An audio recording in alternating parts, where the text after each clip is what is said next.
Hi everyone, my name is Caitlin. I'm going to be taking you on a tour of my taxidermy shop. I wanted to start doing content creation because of all the people that have helped me through my first year. This is our second year now.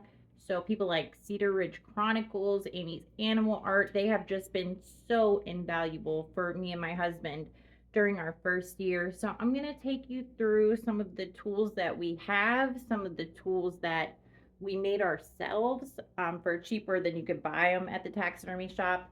And then I'm going to also talk about some of the things that I wish we had and we're still wanting to get. So let's go check it out.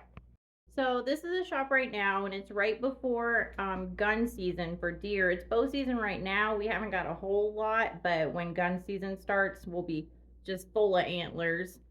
So I'm going to show you some of the tools that we use. This is a tool we made ourselves. I mean, it's not a tool, kind of, I guess. This is our fleshing board. Now, let me pull it out for you to show you a little bit better. Okay, here we go. This is it pulled out. I love that it folds out. I made this. I love woodworking, so it was a fun project. Didn't take maybe an hour. But this is where you're going to be fleshing your hide and stuff like that. You really need a board. I have a tabletop one too. I don't know where my husband put it. He's constantly cleaning. It's a little dirty, but yeah, you'll definitely need one of these. This one is also pretty necessary if you're going to do Euro and skull mounts. This is a turkey boiler. I think it was, I don't know, $80 maybe from, I want to say Academy we got it from.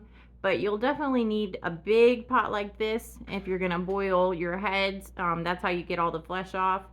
And it's just invaluable. This is the airbrush, and we have a Pache dual action airbrush, which has just been so amazing. I mean, it's something you really have to have before you do taxidermy because of finish work on deer. You're going to want to paint a couple of things like the nose and the eyes and just some spots where hair slip. Here's a big mess of a drawer. We have things like the picks. Those are important for tucking. We have the calipers for measuring. This is very important. You're going to want to either make one of these. I don't know how you would. We just bought one from the taxidermy shop. This is for pulling the skin. So very important. You need to have that when you're sewing up a deer. Brushes. These were super cheap from Harbor Freight. A couple of dollars. You need those for when you're brushing the face out, brushing the fur, making it look nice.